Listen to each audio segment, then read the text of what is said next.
അപ്പൊ നമ്മള് വിഹാനക്കുട്ടിയുടെ പിറന്നാളിന്റെ ഒരുക്കങ്ങളാണ് ഇവിടെ നടക്കുന്നത്. നമുക്ക് നോക്കിയാലോ. അപ്പോൾ ദേ നമ്മളിതേ സാധനങ്ങളൊക്കെ മേടിച്ചതൊക്കെ അതേ ഒരു ഭാഗത്ത് വെച്ചു. അതൊക്കെ കഴിഞ്ഞ് നമ്മുടെ ഈ കർട്ടൻ്റെ ഭാഗത്താണ് കേട്ടോ നമ്മൾ സെറ്റ് ചെയ്യാൻ വിചാരിച്ചേക്കണേ. അപ്പോൾ നമ്മുടെ ബർത്ത്ഡേയുടെ ആ ലെറ്റേഴ്സൊക്കെ ഞാൻ അച്ഛനും കൂടിയിട്ട് സെറ്റ് ചെയ്യണം കേട്ടോ. അപ്പോൾ രാത്രി തലേദിവസം തന്നെ അതൊക്കെ ചെയ്ത് വെച്ച് കഴിഞ്ഞാൽ പിന്നെ രാവിലേക്ക് പിന്നെ എളുപ്പമായിരിക്കില്ല. അതിന് വേണ്ടിയിട്ടാണ്. അപ്പോൾ ഞാൻ ഇതൊക്കെ റെഡിയാക്കി ഞാൻ അച്ഛനും കൂടിയിട്ട് റെഡിയാക്കി കേട്ടോ. ഇനി അവിടെയൊക്കെ ഇനി കട്ടൊക്കെ ഇങ്ങോട്ട് മാറ്റിയിടണം ഞങ്ങൾ ഈ സൈഡിൽ ചെയ്യാനാണല്ലോ വിചാരിച്ചേക്കണം. അതിനിടയിൽ അമ്മയും അവളും അവിടെ ഇരിക്കുന്നുണ്ട്. പിന്നെ അതായത് നമ്മളിത് ഇങ്ങനെയൊക്കെ സെറ്റ് ചെയ്തു കേട്ടോ. കട്ടൻ്റെ അവിടെയായിട്ട് സെറ്റ് ചെയ്തു. ഇപ്രാവശ്യം ഇങ്ങനെയൊക്കെ ചെയ്യാം. അടുത്ത വട്ടമൊക്കെ ആകുമ്പോഴേക്കും കുറച്ചുകൂടി നന്നായി ചെയ്യണം എന്നാണ് ആഗ്രഹം. അപ്പോൾ ഇതേ നമ്മളിങ്ങനെ സെറ്റ് ചെയ്തു. പിന്നെ ഇത് നമുക്ക് കേക്ക് മുറിക്കാനൊക്കെ ആയിട്ടുള്ള ഇതിലേക്ക് നമ്മളിവിടെ സെറ്റ് ചെയ്തു കേട്ടോ. ഇതാണ് നമ്മുടെ ഒരു ഫൈനൽ ലുക്ക് വരുന്നത്. ഇനി നമുക്കിതിലേക്ക് ഫോട്ടോ വെക്കണം. അതും കൂടി ഉണ്ട് കേട്ടോ. അതൊക്കെ കഴിഞ്ഞ് കഴിഞ്ഞാൽ അത് കഴിഞ്ഞു. അപ്പോൾ നമ്മുടെ നാളാണ് കേട്ടോ. നമ്മൾ പിറന്നാളാണ്. അപ്പോൾ നാളാണ് കേട്ടോ നമ്മൾ എടുത്തേക്കണത്. അപ്പോൾ അതെ എല്ലാവരും വന്നു. പിറ്റേ ദിവസം രാവിലെ നമ്മുടെ പണി എല്ലാം കഴിഞ്ഞു. ഒരുവിധം ബലൂണൊക്കെ എല്ലാം സെറ്റ് ചെയ്തു കേട്ടോ. അത് കഴിഞ്ഞ് നമ്മുടെ വിഹാനക്കുട്ടി ഞങ്ങൾ ഇനി കുളിയൊക്കെ കഴിഞ്ഞ് അവൾ ഉടുപ്പൊക്കെ ഇടിപ്പിച്ചത് പുതിയ ഉടുപ്പൊക്കെ ഇതാണ് കേട്ടോ നമ്മളെടുത്ത ഉടുപ്പ്. അതൊക്കെ ഇട്ടു. ഈ ചുരിദാറാണ് ഞാൻ ഇട്ടിട്ടുണ്ടായിരുന്നത്. 2 കടയിൽ നിന്ന് തന്നെ മേടിച്ചാണ് കേട്ടോ. അപ്പോൾ അതൊക്കെ എടുത്ത് ഞങ്ങൾ അമ്പലത്തിലൊക്കെ പോയി വന്നു കേട്ടോ. അത് കഴിഞ്ഞ് രാവിലെ അവൾക്ക് ഇഡ്ഡലി കൊടുക്കാണ് കേട്ടോ. അതൊക്കെ ഫുഡൊക്കെ കഴിച്ചു. പിന്നെ ഓരോരുത്തരായിട്ട് വന്നു കേട്ടോ. അധികം പേരൊന്നും ഉണ്ടായിരുന്നില്ല. അമ്മ വന്നിട്ട് പിന്നെ അത് കഴിഞ്ഞപ്പോൾ അച്ചോളും കൂടി വരാനുണ്ട് കേട്ടോ. അച്ചോളം എത്തിയിട്ടുണ്ട്.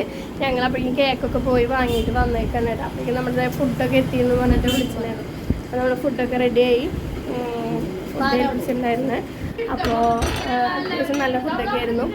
നമ്മുടെ പായസവും സാധനങ്ങളൊക്കെ ഉണ്ടായിരുന്നു കേട്ടോ. അമ്പലത്തിൽ നമ്മൾ പായസം ഏൽപ്പിച്ചിട്ടുണ്ടായിരുന്നു. അപ്പോൾ അതൊക്കെ കഴിഞ്ഞു. ഞങ്ങളുടെ അവൾക്ക് വേണ്ടി എനിക്ക് കേക്ക് സെറ്റ് ചെയ്യാം, കേക്ക് മുറിക്കാനുള്ള സെറ്റിങ്സ് നടത്തണം കേട്ടോ. അപ്പോൾ വിഹാനക്കുട്ടി ഇതൊക്കെ കണ്ടിട്ട് എന്താണെന്ന് അറിയാണ്ട് ഇങ്ങനെ ഇരിക്കണം, എന്താ അവിടെ നടക്കണേന്ന് അറിയാണ്ട് കേട്ടോ. അപ്പോൾ അപ്പോഴേക്കും ഞങ്ങളുടെ ഫുഡൊക്കെ ഇപ്പുറത്തേക്ക് മാറ്റി വെച്ചു. ഇനി കേക്ക് മുറിക്കാനായിട്ട് ഞങ്ങൾക്ക് ഇനി അവിടെ സെറ്റ് ചെയ്യണം. അതിന് വേണ്ടിയിട്ട് കേട്ടോ. അങ്ങനെ നമ്മൾ കേക്കൊക്കെ സെറ്റ് ചെയ്ത് 2 കേക്ക് പറഞ്ഞിട്ടാ. നമുക്ക് തൊട്ടടുത്തുള്ള എല്ലാവർക്കും കൊടുക്കണം. അധികം പേരൊന്നും നമുക്ക് ക്ഷണിക്കാനൊന്നും പറ്റില്ല. അപ്പോൾ അത് കാരണം എല്ലാവർക്കും കേക്ക് മുട്ടയൊക്കെ എത്തിക്കണം. അപ്പോൾ അതിന് വേണ്ടിയിട്ട് എക്സ്ട്രാ കേക്കൊക്കെ മേടിച്ചു. അങ്ങനെ നമ്മുടെ ഭാഗത്തുള്ള എല്ലാവർക്കും കേക്കൊക്കെ എത്തിച്ചു. അങ്ങനെ ഞങ്ങളിതേ കേക്ക് മുറിക്കണം. അവർക്ക് അതൊക്കെ ഭയങ്കര സന്തോഷമായിരുന്നു കേട്ടോ. അതൊക്കെ ചെയ്യുമ്പോൾ എന്തോ തലയിൽ ആ തൊപ്പി വെച്ചത് മാത്രം ഇഷ്ടമായിട്ടില്ല. ബാക്കിയൊക്കെ കുഴപ്പമില്ല. കേക്കൊക്കെ മുറിച്ചു.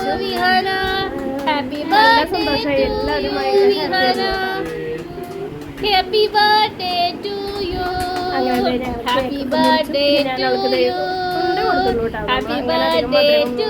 ശീലിപ്പിക്കുന്നില്ല. അപ്പൊ അത് കാരണം തുണ്ട കൊടുത്തുള്ളൂ. പിന്നെ അങ്ങനെ ഇവരൊക്കെ കൂടി കൊടുത്തു. അങ്ങനെ ഞങ്ങളുടെ കേക്ക് കെട്ടി കഴിഞ്ഞു കേട്ടോ.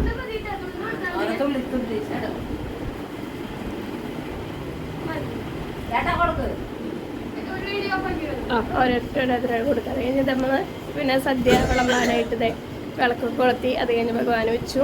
അത് കഴിഞ്ഞ് അവൾക്ക് ഫുഡ് കഴിക്കാനായിട്ട് വെച്ച് കൊടുത്തു കേട്ടോ.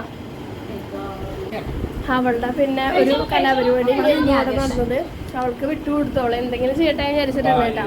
അവളപ്പോൾ ആദ്യം തന്നെ പപ്പടമൊക്കെ പൊടിച്ച് എല്ലൊക്കെ ഒരു വിധാക്കി.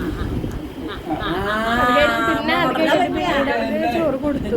ഇത് അവൾക്ക് ഇഷ്ടമുള്ള പോലെ എന്തെങ്കിലും അവൾ ചെയ്യട്ടെ വിചാരിച്ചിട്ടാണ് അങ്ങനെ ചെയ്തത്. അങ്ങനെ അതൊക്കെ അവളുടെ ഇതൊക്കെ കഴിഞ്ഞു. അതൊക്കെ കഴിഞ്ഞ് അവളെ ഡ്രസ്സൊക്കെ ക്ലീൻ ചെയ്യിപ്പിച്ച് ഞാൻ പിന്നെ എടുത്തു. പിന്നെ ഇനി ഇവർക്ക് ഇനി ഫുഡ് കഴിക്കാനായിട്ടിരിക്കണ്ടേ. അതിനുവേണ്ടി അവിടെ അവള് അത് കഴിഞ്ഞ് എല്ലാവരുടെയൊക്കെ മുകളിൽ കയറി ഇതാക്കിയവള്.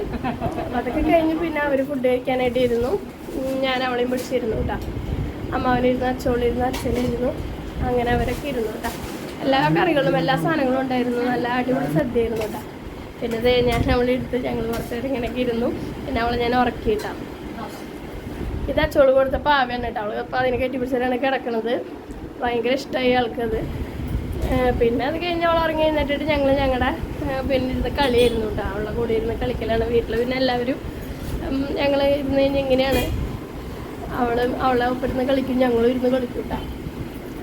അങ്ങനെ വിഹാന കുട്ടിയുടെ പിറന്നാൾ കഴിഞ്ഞു. അപ്പോൾ ഇന്നത്തെ വീഡിയോ എത്രയുള്ളൂ, അടുത്ത വീഡിയോ ആയിട്ട് കാണാം. ബൈ.